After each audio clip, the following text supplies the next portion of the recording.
자, 사회 질문입니다. 86페이지부터 볼게요. 우리가 저번 주에 나갔던 거하고 과제로 나간 거 하나 지나면 바로 얘가 나오는데, 자, 지금 6분짜리야, 6분짜리.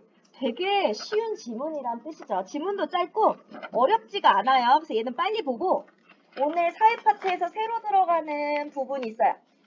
법입니다. 자, 법이 나오면서 이제 12분 하고 나오는데, 봤을 때 분수가 좀 길고 어려울 것 같다 하는 거는 과제로 안 내고 같이 볼게요.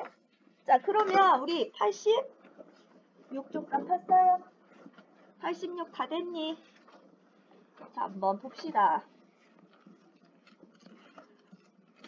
자, 우리 66번부터 시작하는데, 자, 논지 전개 방식을 묻고 있고요. 67번에 모델, 68번에 주장에 대한 반론, 그리고 69번에 자, 문맥적 의미를 묻는 문제가 나오고 있습니다. 자, 그래서 우리 기억 나오는 이 부분 나오면 마지막 문제 먼저 보고, 마지막 문제 69번을 풀고 올 거예요. 자, 그러면 내용을 바로 들어가 보자. 자, 첫 번째 문단부터 보시면 광고에서 소비자의 눈길을 확실하게 잡을 수 있는 요소는 유명인 모델이다. 자, 모델에 대해서, 광고 모델에 대해서 얘기하고 있습니다. 자, 일부 유명인들은 여러 상품의 광고에 중복하여 출연하고 있는데, 이는 광고계에서 관행으로 되어 왔고 이제 굳어져 왔다는 거야. 이미 뭐 여러 개 광고하는 게 아무 문제 없는데요. 소비자들도 이를 당연하게 여기고 있다. 그러나, 자, 우리 그러나 뒤가 중요하죠? 유명인의 중복 출연은 과연 높은 광고 효과를 보장할 수 있을까? 바로 중복 출연의 효과에 대한 의문을 먼저 제기하고, 자, 그래서 이번엔 뭘 보겠다? 유명인이 중복 출연하는 광고의 효과를 점검해 볼 필요에 대해서 얘기하고 있습니다. 자, 그러면 뒤에 이어지는 내용은 뭐다? 유명인이 광고에 중복 출연했을 때의 효과에 대해서 다루겠다라고 안내하고 있죠.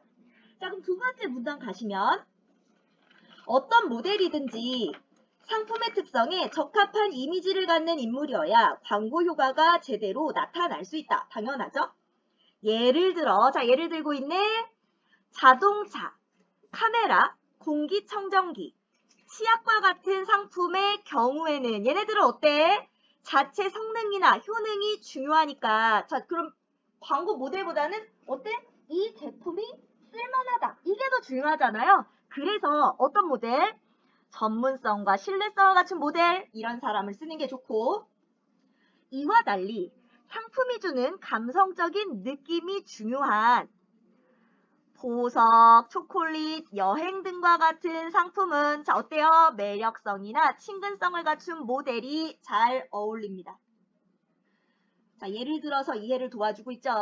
자, 그런데 유명인이 그들의 이미지에 상관없이 여러 유형의 상품 광고에 출연하면 모델의 이미지와 상품의 특성이 어울리지 않는 경우가 많아서 광고 효과가 나타나지 않을 수 있다.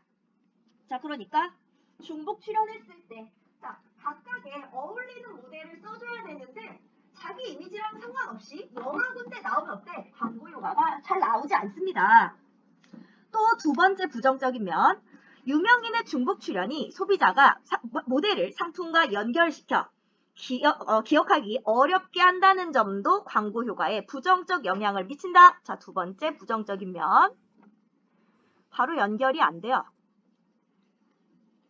자, 유명인의 이미지가 여러 상품으로 분산되면 광고 모델과 상품 간의 결합력이 약해질 것이다. 이는 유명인 광고 모델의 긍정적인 이미지를 광고 상품에 전이 옮겨서 얻을 수 있는 광고 효과를 기대하기 어렵게 만든다. 바로 이 모델의 이미지를 제품에 집어넣는 거거든. 그래서 신제품의 경우에는 이 제품이 굉장히 좋은 제품이다라는 걸 알리기 위해서 유명 모델을 쓰는 경우들이 많죠. 자, 또한 유명인의 중복 출연 광고는 광고 메시지에 대한 신뢰를 얻기 어렵다. 자, 또한 했으니까 자, 부정적인 영향이 하나 더. 자, 광고에 대한 신뢰를 쌓기가 어렵습니다. 유명인 광고 모델이 여러 광고에 중복하여 출연하면 그 모델이 경제적인 이익만을 추구한다는 이미지가 소비자에게 강하게 각인된다. 너무 많은 광고에 나와. 그럼 쟤는 저 모델은 돈밖에 모르나 봐. 광고 왜 이렇게 많이 찍었어? 이런 생각을 하게 된단 말이야. 그러면 그 모델의 진정성을 의심하게 되고 광고 메시지가 객관성을 결여하고 있다고 생각하게 될 것이다. 자, 그러면 어떻게 해야 돼요? 자, 유명인 모델의 광고 효과를 높이기 위해서는 어떻게 하는 것이 좋다? 유명인이 자신과 잘 어울리는 한 작품의 광고에만 지속적으로 나오는 것이 좋다. 자, 광고에 나오다. 자, 그러면 69번 문제로 바로 가서 문제를 보라고 그랬어. 자, 69로 갔더니 자, 광고에 그 모델이 나와요. 자, 그럼 우리 69번. 신문에 기사가 나왔다. 사진이 잘 나왔다. 빨래 속에서 지갑이 나왔다. 자, 녹물이 나오다. 5번에 싹이 나오다. 몇 번이에요? 그렇지. 1번이 답이 되겠죠. 자, 뭔가 출연하거나 실렸다 라고 보시면 되겠고, 자, 사진이 잘 나온다. 이건 어떤 결과물에 대한 얘기고, 3번에 지갑이 나왔다. 발견됐다. 자, 녹물이 나온다. 이거는 흐른다는 거. 우리 콧물 나온다 할 때도 콧물이 흐를 때 나온다고 하죠. 흐르는. 자, 싹이 나오다. 이거는 싹이 솟아나다. 자, 그러면 이어서 지문으로 가봅시다. 자, 그래서 한 광고에만 나오는 게 좋아요. 이렇게 할 경우 상품의 인지도가 높아지고 상품을 기억하기 쉬워지며 광고 메시지에 대한 신뢰도가 제고 높아집니다. 유명인의 유명세가 상품에 전이 옮겨가고 소비자가 유명인이 진실하다고 믿게 되기 때문이다. 저 유명한 사람이 이걸 광고했어? 그렇다면 이 제품을 믿을만하네 라고 이어가게 된다는 얘기야. 자, 그러면 여러 광고에 중복 출연하는 유명인이 많아질수록 외견, 겉으로는 중복 출연이 광고 매출을 증대시켜 광고 산업이 활성화되는 것으로 보일 수 있다. 하지만 하지만 뒤가 중요합니다. 모델의 중복 출연으로 광고 효과가 제대로 나타나지 않으면 광고비는 과다 지출되고요. 결국 광고주와 소비자의 경제적 부담으로 이어진다. 유명인을 비롯한 광고 모델의 적절한 선정이 요구되는 이유가 여기에 있다. 바로 광고 모델의 적절한 선정이 요구되는 이유로 마무리했습니다. 굉장히 간단한 글이에요. 그래서 우리 문제 3문제밖에 안 되죠. 이제 3문제 빨리 풀고 다음 질문 넘어갈게요. 자, 그럼 66번 볼게요. 너무 쉬워요. 윗글의 논지 전개 방식으로 가장 적절한 것이라고 했는데 답은 몇 번이에요? 5번입니다. 자, 통념. 일반적으로 사람들이 하고 있는 생각. 자, 우리 지금 보면 뭐라고 했냐면 모델이 중복해서 출연하고 있는데 이거는 광고계의 관행이기도 하고 사람들은 당연하게 생각하기도 한데 자, 근데 이거 과연 효과가 있을까? 자, 우리가 일반적으로 하는 생각에 대한 의문을 제기하면서 근거를 들어서 주장을 펼쳤습니다. 자, 67번. 윗글의 글쓴이의 입장에 따라 유명인 모델이 등장하는 광고 효과를 예상해 봤습니다. 모델 A는 전문성이나 신뢰성은 높지만 친근하다거나 매력적인 건 좀 떨어지고요. 모델 B는 친근성과 매력성이 아주 높고 대신 신뢰성은 좀 떨어져요. 자, 이럴 때 자, 모델 A는 신뢰성은 높죠. 자, 그러면 믿을 수 있는 우리 아까 괄호로 묶었던 거 있어요. 자, 전문성과 신뢰성은 누구? 자동차, 카메라, 공기청정기, 치약 같은 거. 자, 매력이나 친근성이 높으면 보석 초콜릿, 여행 상품.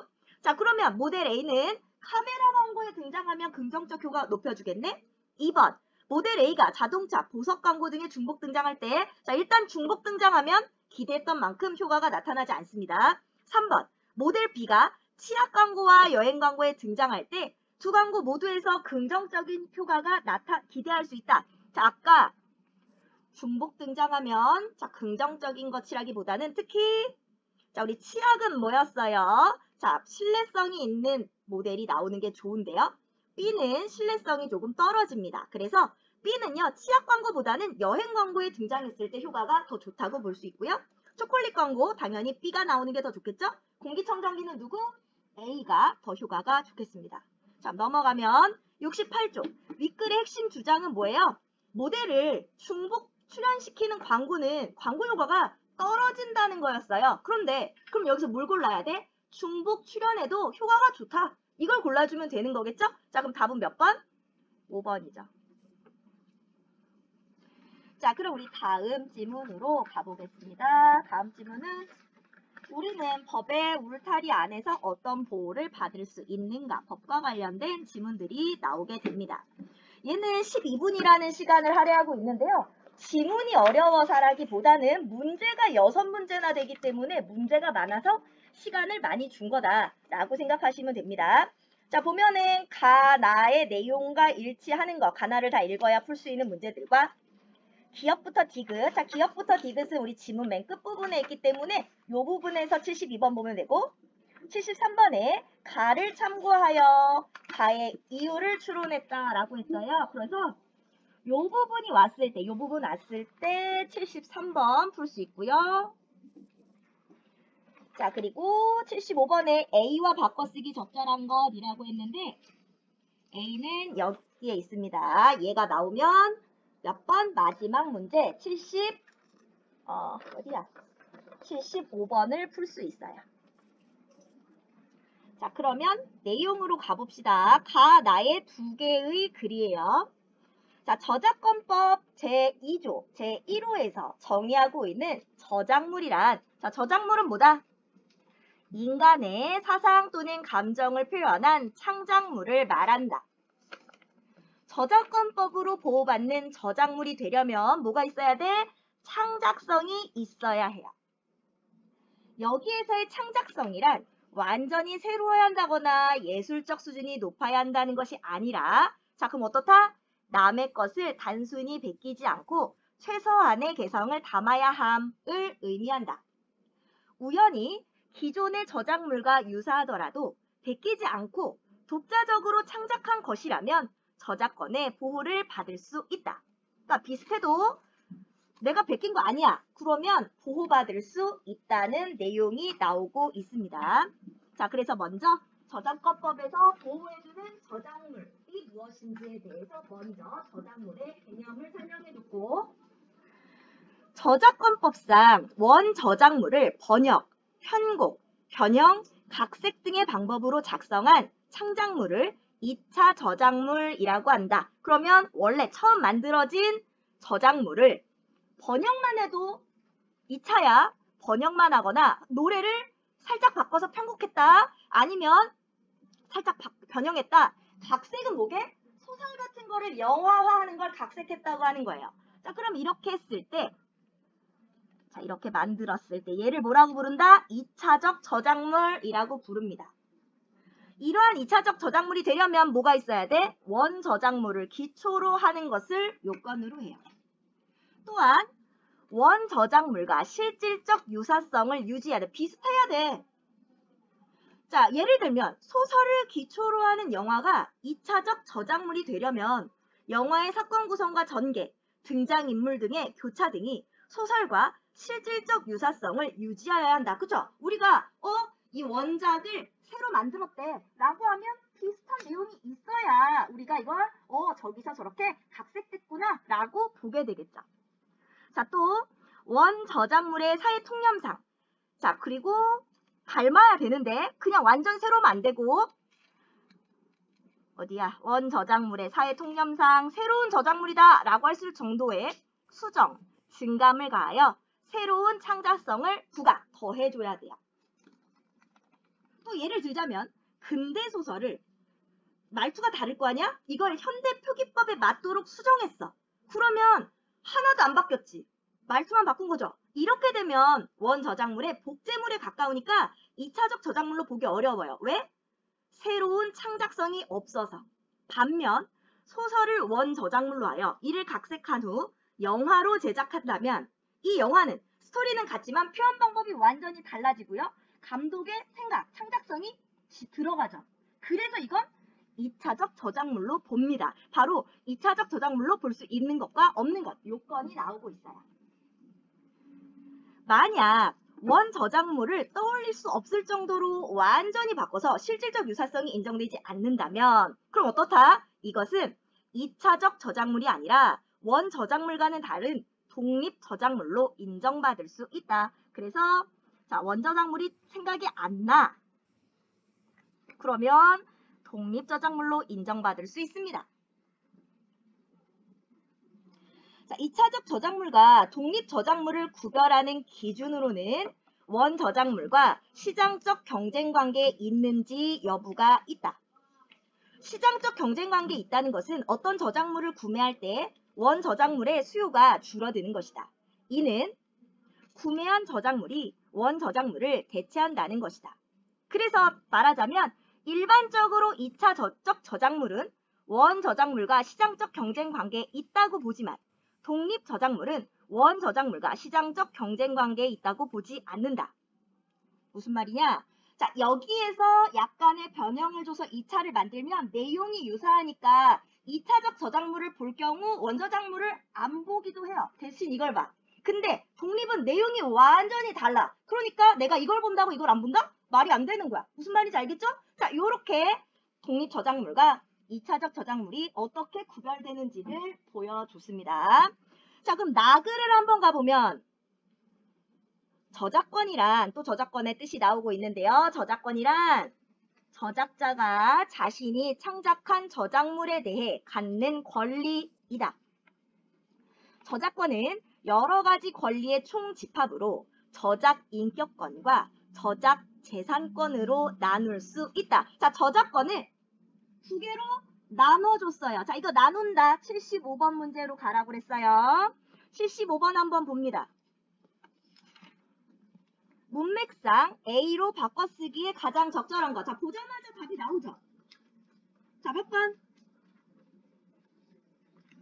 자, 저작권을 두 개로 나눠줬어요. 어떻게 써요? 1번, 분류 구분해줬죠. 분류, 종류로 나눠준 겁니다.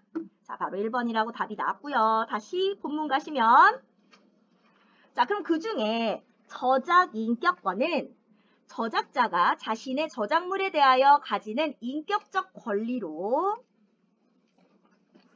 자, 그럼 어떻게 할 수 있어? 얘는 저작자만 가질 수 있고 양도할 수도 없고 저작자가 사망하면 소멸합니다. 저작자가 사망한 뒤에라도 유족 등은 명예회복을 위한 조치를 취할 수 있는데 자, 왜냐면 어떤 사람이 이게 사망했다고 해서 이거를 마음대로 2차적 저작물을 만들었는데 이 원 저작물을 훼손해서 이 사람의 어떤 명예가 훼손됐다라고 느끼면 조치를 취할 수 있다 이 얘기야. 저작물을 이용하는 사람이 저작자가 살아 있었다면 저작 인격권의 침해가 될 행위를 해서 저작자의 명예를 훼손한 경우가 이에 해당한다. 이와 달리 자, 두 가지 나눠서 설명하고 있죠. 자, 지적 재산권은 저작물을 일정한 방식으로 이용함으로써 발생하는 재산적 이익을 보호하는 권리. 자, 얘는 뭐 할 수 있다? 양도할 수 있다. 자, 저작 재산권은 양도할 수 있어요. 그러니까 여기서 수익이 발생한다. 이건 다른 사람한테 넘길 수 있어. 그래서 걔가 수익권자가 될 수 있다. 이 얘기야. 이때 저작 재산권 전체를 양도할 수도 있고요. 저작 재산권을 구성하는 각각의 권리를 나누어서 일부를 양도할 수도 있다. 그러니까 예를 들면 이거 하나에서 수익이 여러 개가 발생하는데 그 중에 일부의 수익을 너에게 나눠줄게 라고 하는 것도 가능하고 전체를 다 줄 수도 있다. 저작권 침해 사안은 저작 재산권을 구성하는 권리 중 하나인 2차적 저작물 저작물 작성권과 관련되어 있는 경우가 많다. 아까 원작을 가지고 재구성한 작품들 여기에서 문제가 생기는 경우가 많습니다. 저작권법 제22조에 의하면 자, 그럼 누구만 저작자는 자신의 저작물을 원 저작물로 하는 2차적 저작물을 작성하여 이용할 권리, 즉 2차적 저작물 작성권을 갖는다. 그러니까 2차적 저작물은 누구만 만들 수 있다? 원 저작자. 만약 누군가 원 저작물의 저작자, 즉 원 저작자 허락 없이 원 저작물에 의거하여 그 저작물과 실질적으로 유사한 저작물을 작성하여 이용한다면 그 사람은 원 저작자의 2차적 저작물 작성권을 침해한 것이 된다. 그래서 제재할 수 있습니다. 자, 그러면 저작권법 제5조 제1항에 의하면 2차적 저작물은 독자적인 저작물로서 보호를 받는다. 왜요? 우리 아까 73번 문제로 가라고 그랬어요. 가는 우리가 이미 다 읽었고요. 가 안에 답이 있습니다. 2차적 저작물을 독자적인 저작물로 인정하고 그래서 얘를 보호하는데 그 이유는 뭐기 때문에? 우리 아까 가에서 찾으라고 그랬죠? 자, 어디에? 자, 2차적 저작물 설명회 이 부분에 봐야 돼. 원 저작물을 기초로 했고 원 저작물과 실질적으로 유사하지만 뭐 해야 돼? 새로운 저작물, 독립적인 저작물로 인정할 수 있는 수정, 증감과 새로운 창작성이 들어가줘야 2차적 저작물로 인정한다 라고 얘기했어요. 완전히 바꿔버리면 뭐가 된다? 따로 독립된 저작물이 된다 라고 했어. 자, 그러면 문제 73번 가볼까요? 자, 가를 참고해서 자, 얘를 독자적인 저작물로 보호하는 이유는 뭐 때문입니까? 몇 번? 3번. 바로 원 저작물을 바탕으로 하긴 하지만 그 위에 새로운 창작성이 부과되어 있기 때문에 자, 이 작품도 독자적인 저작물로서 보호를 받게 되는 겁니다. 자, 그럼 다시. 자, 그런데 자, 아까 보호받는다 했는데 원 저작자가 허락 없이 작성된 2차적 저작물도 저작권법의 보호를 받을 수 있을까? 자, 자기가 질문 던지고 받을 수 있다. 자, 그러니까 허락 없이 만들어도 일단 보호는 받아. 즉, 원 저작자에게 허락을 받지 않아도 일단 2차적 저작물이 만들어지면 2차적 저작물의 저작권은 원 저작물의 저작권과는 별개의 권리로서 보호를 받으며 자, 원 저작자의 허락이 있었는지 없었는지 이건 2차적 저작물의 저작권 발생에 영향을 주지 않는다는 겁니다. 그러니까 내가 뭔가를 허락 안 받고 만들었어. 그럼 이거는 내가 그거의 보호를 받는 걸 만들어 준 거야. 다만 근데 이걸 가만 놔두면 안 되니까 허락 없이 2차적 저작물을 작성하여 이용하는 것은 원 저작자의 권리를 침해하는 것이므로 자, 권리가 침해됐으니까 뭐 할 수 있어? 원 저작자가 자기 허락 없이 만들어진 2차적 저작물을 이용하지 못하게 금지하거나 손해배상을 청구하는 등 권리를 침해한 사람에게 자신의 권리를 주장할 수 있다. 자, 그러므로 2차적 저작물을 작성하여 이용하려는 사람은 원 저작자의 저작권을 침해하지 않기 위해 원 저작자에게 원 저작물 이용에 대한 허락을 받을 필요가 있다. 만약 원 저작자가 2차적 저작물 작성권, 이 작성권은 원 저작자가 갖는데 이걸 다른 사람에게 양도했다면 뭐 해야 돼? 양도받은 사람에게 허락을 받아야 한다. 자, 그러니까 2차적 저작물을 작성하여 이용하려면 그 권리를 가진 사람에게 허락을 받아라. 자, 그러면 원 저작물을 기초로 만들어진 2차적 저작물을 기반으로 해서 또 다른 2차적 저작물을 제작하는 경우라면 그러니까 소설을 읽고 그리고 이것을 바탕으로 영화가 나왔는데 이걸 보고 감동받아서 노래를 또 만들었다 이런 거. 자, 쭉쭉쭉 가자. 자, 그렇게 된다면 원 저작물의 2차적 저작물 작성권을 가진 사람까지 그 사람의 허락까지 받을 필요가 있다. 그러면 예를 들어 볼까? 소설을 각색한 2차적 저작물인 영화를 기반으로 또 다른 2차적 저작물인 연극을 제작한다고 할 때 연극이 소설을 기반으로 창작된 것임을 부인할 수 없을 것이다. 그러므로 연극을 제작하려는 사람은 뭐 해야 돼? 자, 원 저작물인 소설을 만든 사람 그리고 2차적 저작물 영화 여기서 2차적 저작물 작성권을 또 가진 사람 다 허락을 받아야 돼. 자, 그러니까 원 저작물을 기초로 2차적 저작물을 기초로 또 2차적 저작물을 제작하려면 뭐 해야 돼? 자, 2차적 저작물 작성권을 가진 사람 모두에게 허락을 받아야 해. 지문 자체가 아주 어렵진 않죠? 자, 그럼 나머지 문제 풀어주세요. 자, 우리 30페이지에 인문지문 오늘은 동양 철학과 사상가 파트입니다. 자, 그래서 이거를 읽고 독서 활동지를 만들었다 해서 55번 같은 경우는 대화를 윗글과 관련지어 56번에 기억과 니은을 이해했다 57번에 뭐 심화학습을 위해서 조사했다 58번에 A 그러면 우리 기억하고 니은의 관계를 생각하면서 볼 거고요. A. 자, A 나오면 58번 문제 풀 수 있습니다. A 나오면 58번 문제. 자, 그러면 내용을 한번 볼 건데요. 자, 이건 작년에 나왔던 문제입니다. 작년 모의고사 문제. 자, 이렇게 독서활동지를 작성하거나 했을 때는 약간 디테일까지 다 보셔야 돼요. 디테일까지. 자, 그러면 일단 첫 번째 문단 보시면 중화사상은, 자, 중화사상의 뜻이 먼저 나오고 있어요. 한족이 자신들을 세계의 중심을 의미하는 중화로 생각하고 주변국들이 자신의 발달된 문화와 예법을 받아들여야 한다고 생각한 사상이다. 자, 중화사상의 뜻, 개념이 나오고 있죠. 중화사상의 개념. 자, 그러면 조선은, 우리나라는요, 중화사상을 수용하여 한족 왕조인 명나라의 문화를 받아들이는 것을 당연시했습니다. 자, 17세기에 이민족이 세운 청나라가 중국을 차지하였지만, 자, 이민족이 청나라라는 나라를 건립하자. 자, 그러면 우리 58번 문제. 세우다. 나라를 세우다 하고 관련 있는 거. 비슷한 거 몇 번. 나라를 세우다.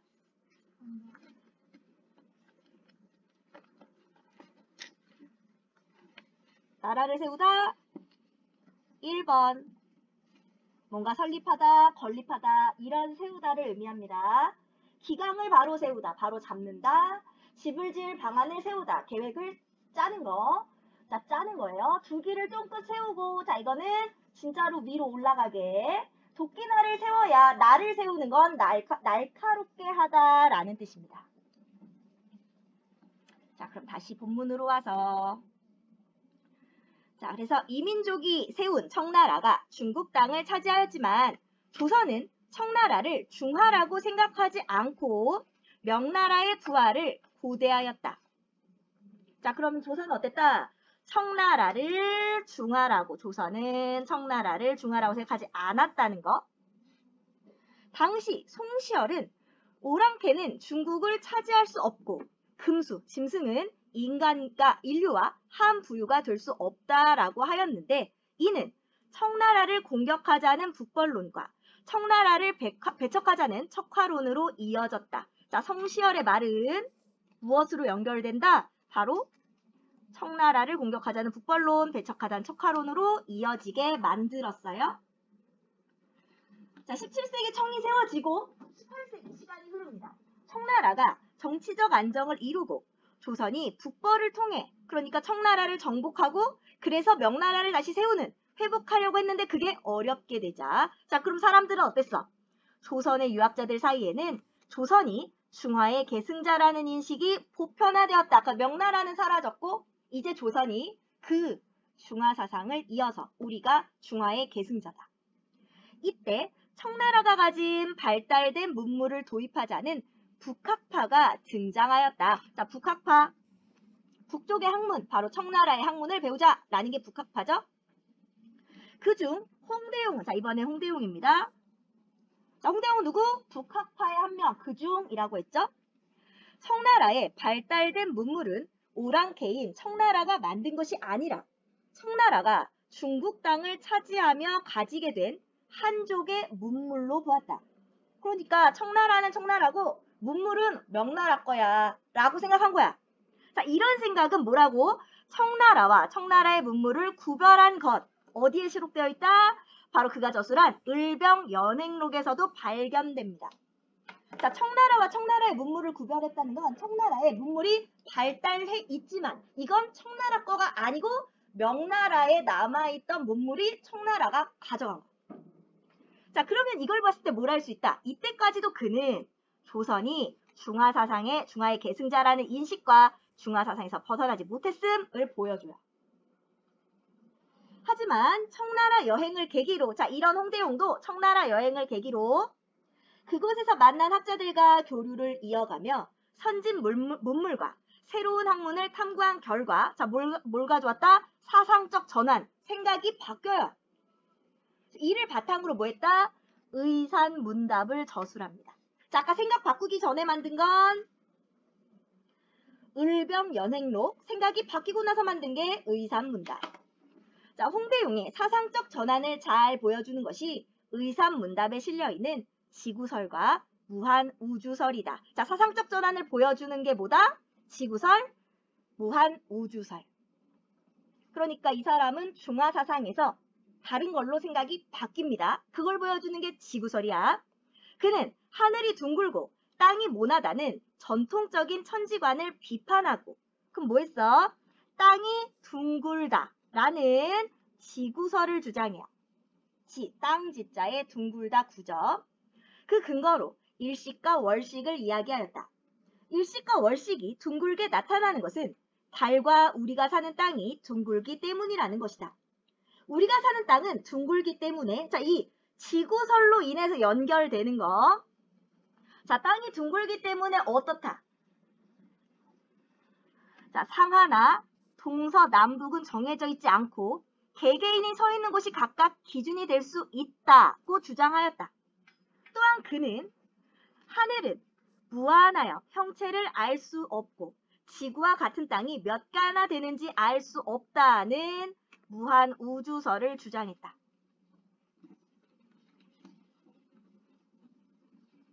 자, 그래서 이 지구설과 무한우주설은 세상의 중심과 그 주변을 구별하는 중화사상과는 다른 생각이다. 자, 얘네들은 중화사상과는 완전히 다른 생각.